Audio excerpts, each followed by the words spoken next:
This is lamb and pearl barley stew. And so we're going to start off with all these beautiful vegetables. And I just have a little bit of parsley. I'm going to take off the tough stems and just chop it up and set that aside. I like to work with the vegetables first before the meat. That way I only have to clean the cutting board once. So I have a couple carrots and I'm just going to peel and slice them, and then also do that with the celery. With the celery, I've saved the tender stems because I didn't have a lot of parsley. So, and celery leaves are very like delicate and really delicious, especially the young tender leaves. So I'm just going to chop that up and use that as the garnish too, and that's totally optional.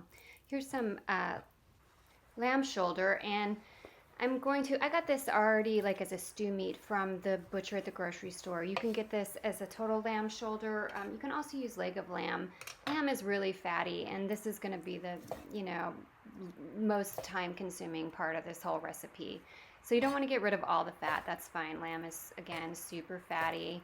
But I like to cut them in bite-sized pieces. This is going to make it cook really fast. It's going to be really tender. Sometimes you take the fat from the meat. Sometimes you take the meat from the fat.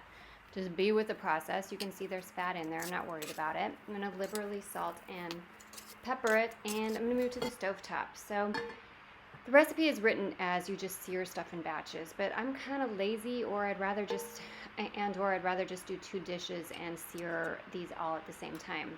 The shallow plate here that I'm cooking in is better for searing anyway than the Dutch oven. It has more space, it's shallower, it's going to sear a little bit better.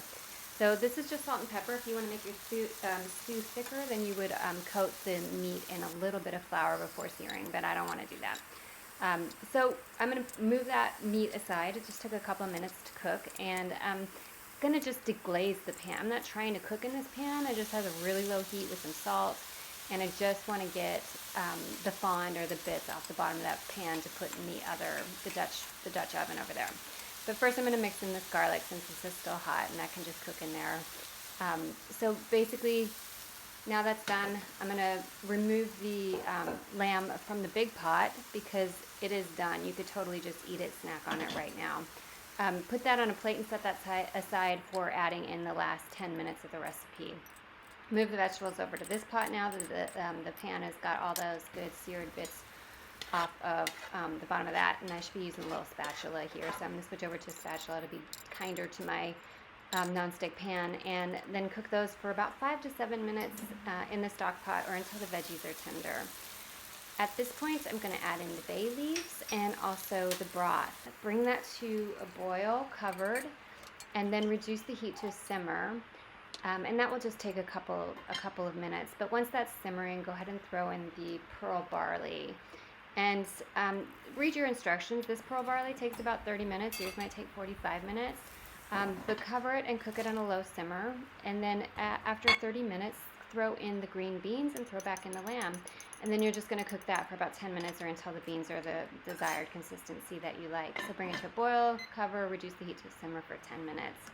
You can use frozen green beans if you want. The amount of vegetables is subjective, I guess is what you say. But you can see this is a stew and not a soup. It doesn't have a ton of liquid. If you want more liquid, if you want more soup, you could add more broth. I'm going to finish this and garnish it with some chopped parsley and some chopped celery leaves. And you can find the recipe at eatsimplefood.com.